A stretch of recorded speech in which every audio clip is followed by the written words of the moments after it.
대통령 선거를 딱 이틀 앞두고 오늘 국회 본회의가 오후에 열렸는데요. 야당 주도로 마은혁 후보자 임명을 촉구하는 결의안이 통과됐는데요. 그런데 이 과정에서 꽤 심한 충돌이 있었습니다. 선거일을 이틀 앞두고 새로운 헌법재판관 임명을 촉구하는 결의안을 통과시킨다는 것 자체가 이미 어불성설입니다. 헌정과 민주주의를 지키는 최소한의 울타리입니다.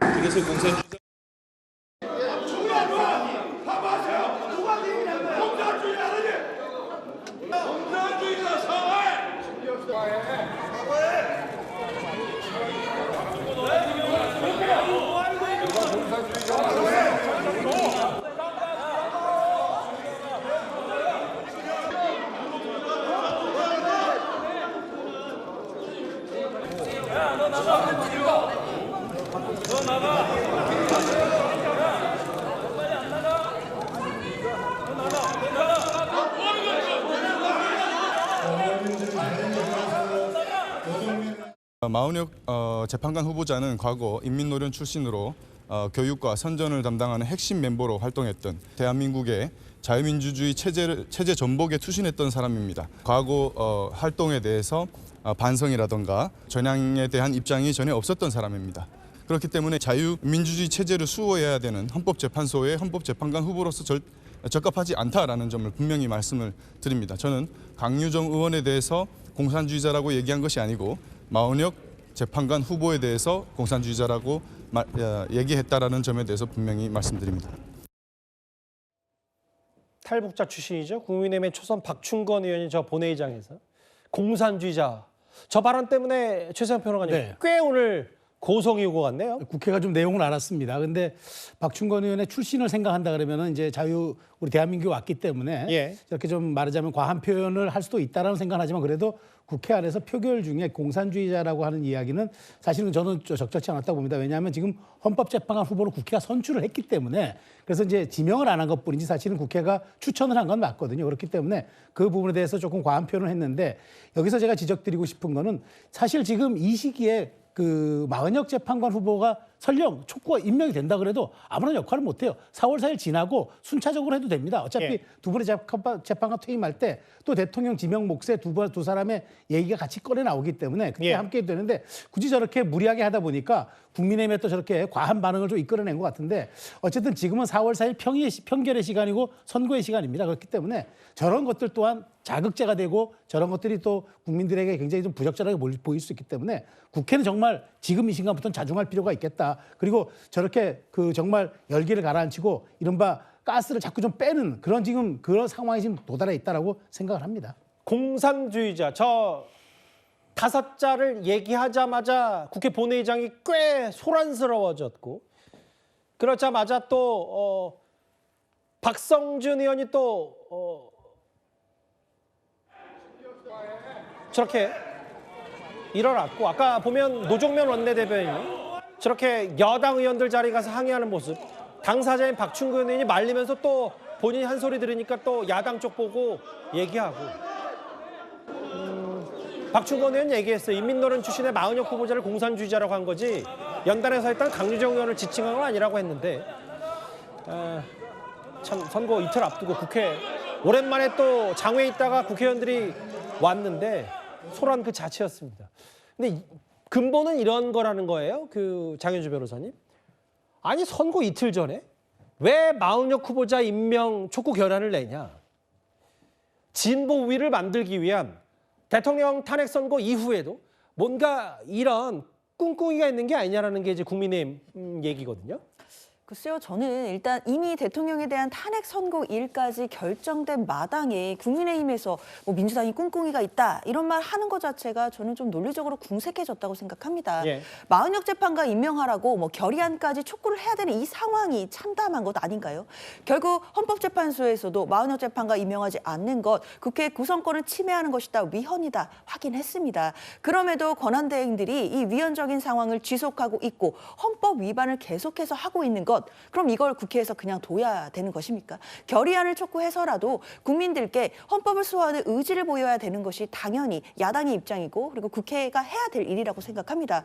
이렇게 헌법재판소의 결정도 존중하지 않으면서 한덕수 권한대행이 어떻게 4월 4일에 대통령에 대한 탄핵 선고가 나면 어떤 결정이든 간에 승복해야 된다, 존중해야 된다 이런 말을 할 수가 있겠습니까? 권한대행 먼저 본인이 헌법을 수호하고 헌법재판소의 결정을 존중하는 자세를 보여줘야만 국민에게 모범이 될 수 있다라고 생각이 들고요. 그렇기 때문에 지금 뭐 마은혁 재판관이 임명되더라도 대통령의 탄핵 선고 결과에 영향 미칠 수 없다는 거 뭐 누구나 아는 일일 겁니다. 그렇기 때문에 민주당이 뭐 당리당략적으로 또는 전략적으로 이 부분에 대해 결의안을 통과시켰다 이렇게 보기는 어렵고 민주당이 일관된 입장대로 헌법재판소의 결정을 존중하고 위헌적인 상황을 해소해야 된다. 이것이 본질적인 주장이고 의도라고 해야겠습니다. 야당 주도로 오늘 국회 본회의에 올라간 게 하나 더 있어요. 최상목 부총리의 탄핵소추안도 보고가 됐습니다. 그러니까 야당에서는 이제 모르겠어요. 대통령 선고가 어떻게 날지를 좀 봐야 되겠지만 최상목 부총리 탄핵 카드를 여전히 만지작거리고 있습니다. 한덕수 총리와 최상목 부총리의 책임을 묵과할 수 있습니까? 끝까지 책임을 물어야 합니다. 최상목 부총리는 이제 대통령 권한대행도 아니고 이틀 뒤에는 탄핵 선고가 이루어집니다.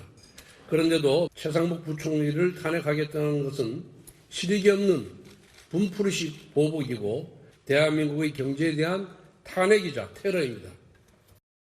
물리적인 시간으로 보면은 토요일 날 오후 2시까지거든요. 시간은 아직 여유가 있다 이렇게 보고 있고요. 끝까지 책임을 물을 것이라는 입장에는 변함이 없고요. 단지 이제 조금 상황이 변했기 때문에 상황에 따라서 이렇게 대처해야 될 것 같습니다.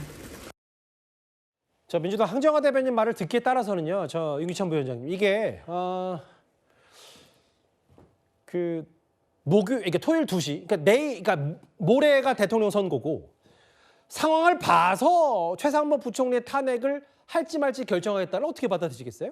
일단 뭐 법제사법위원회 조사 절차에 회부하겠다는 소리로 보이는데 본회의 보고 이후에 저는 상황을 볼 거 없이 탄핵 절차를 진행할 거라고 생각을 해요.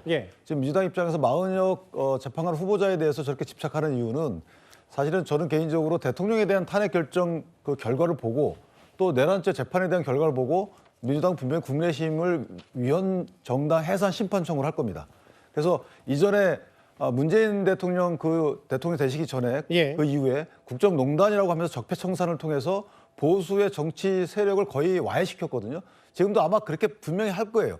그러면은 위헌정당 해산 심판 청구를 생각 안 할 수가 없을 거고 그런 앞으로의 정치적 변화를 염두에 두고 여러 가지 계획을 세웠을 것이다. 그래서 마은혁 재판관이 필요했을 것이고 또 하나는 뭐 이재명 대표의 헌법 소원에 따른 법률 효력 정지 이 부분에도 필요했을 것이고 따라서 이 부분은 하나하나 개별적으로 볼 것이 아니고 최상목 권한대도 마찬가지입니다. 그다음에 한덕수 총리도 마찬가지로 위헌 법률 해산 심판, 그러니까 위헌 정당 해산 심판을 위한 로드맵이다 이렇게 저는 생각을 하고요. 그다음에 이제 공산주의자 발언 모두 부적절했지만 실제는 고영주 전 방문 회장인가요? 하여튼 방문진 이사장 이분 때 이미 판례가 다 나왔기 때문에 그 부분은 이제 명예훼손이 아니다. 물론 적절하지 않습니다. 그런데 문제는 을사오적, 팔적 이렇게 언급한 분도 있어요. 헌재 재판관 보고.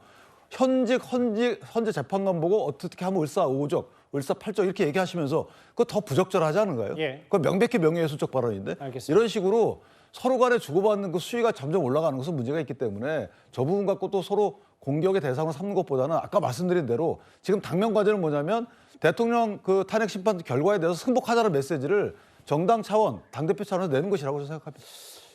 근데 김준일 대변인 이거예요. 그러니까 오늘 그 마은혁 후보자 임명 촉구 결의안 또 하나가 최상목 권한대행 탄핵. 아니 두 개 다 지금 실익도 없는데 와서 선거 앞두고 특히 최상목 부총리 탄핵은 경제 테러 아니냐. 이 국민의힘 반응을 어떻게 들으셨어요? 글쎄요, 좀 최상목 그 부총리에 대해서는 이미 오래전부터 예고를 했던 겁니다. 저희가 최상목 부총리에 대해서 탄핵을 할 때 이 여러 가지 이유가 있었는데 그중에 12.3 비상계엄 내란 혐의에 대해서도 조사가 필요하다. 그 당시에 비상입법기구를 만들려고 했던 거 아니냐라는 부분이 있는 것이고요. 또 마은혁 재판관 후보자에 대해서도 임명하지 않고 있고 또 마용주 대법관 후보자에 대해서도 임명하지 않고 또 상설특검 후보자 추천도 거부하고 있고 그리고 결정적으로 지금 이 그 최상목 부총리가 이번에 밝혀진 내용이 있지 않습니까? 미국채에다가 2억 원 가량을 갖다가 투자하셨더라고요. 그런데 이 미국채의 투자라는 것은 한국 경기가 나빠지면 나빠질수록 이 미국채의 가치가 올라가기 때문에 본인의 재산상의 이익이 되는 겁니다. 그렇다면 경제를 담당하고 있는 책임지고 있는 이 경제부총리가 과연 현직에 있는 동안 이 한국 경제를 부정적으로 전망하는 그런 과정 속에서 할 수 있는 미국채 구입 이거 할 수 있는 겁니까? 또 추경이라든지 경기 부양, 경기 회복 이 부분에 대해서는 지금 어떻게 해왔습니까? 지난 그 몇 달 동안 이 권한 대행의 역할을 같이 했기 때문에 많이 부족했다라고 하지만 또 한편으로 보면은 그만큼 책임을 갖다가 더 크게 느끼고 더 많은 것을 준비하고 했어야 되는 것이 지금 이 최상목 부총리였는데 그 부분에 대해서 충실하지 못했다 하는 부분들이 이번 탄핵 사유에 전체적으로 다 내용적으로 포함되어 있는 것이다라고 보여지고요. 이것이 실익의 문제가 아니라 왜 지금까지 이렇게 아무것도 수정되거나 임명되지 않고 있는 상황들이 지속되었는가 하는 부분에 대해서 잘못됐다라고 판단되면 그 책임 반드시 묻겠다는 것이 민주당의 의지다 이런 말씀드립니다. 오늘 지금 공산주의자 발언도 그렇고 지금 오랜만에 국회 뭔가 모였는데 다 야당 주도로 통과됐고 이게 또 중간에 72시간 안에 물리적으로 부총리 탄핵 소추 국회 문턱 넘는 건 표결 붙이는 건 가능한 일입니다만 또 상황을 보겠다는 민주당 얘기이기 때문에 글쎄요. 권한대행도 아닌 사람 탄핵하냐 권성동 원내대표 이런 직격도 있었고요.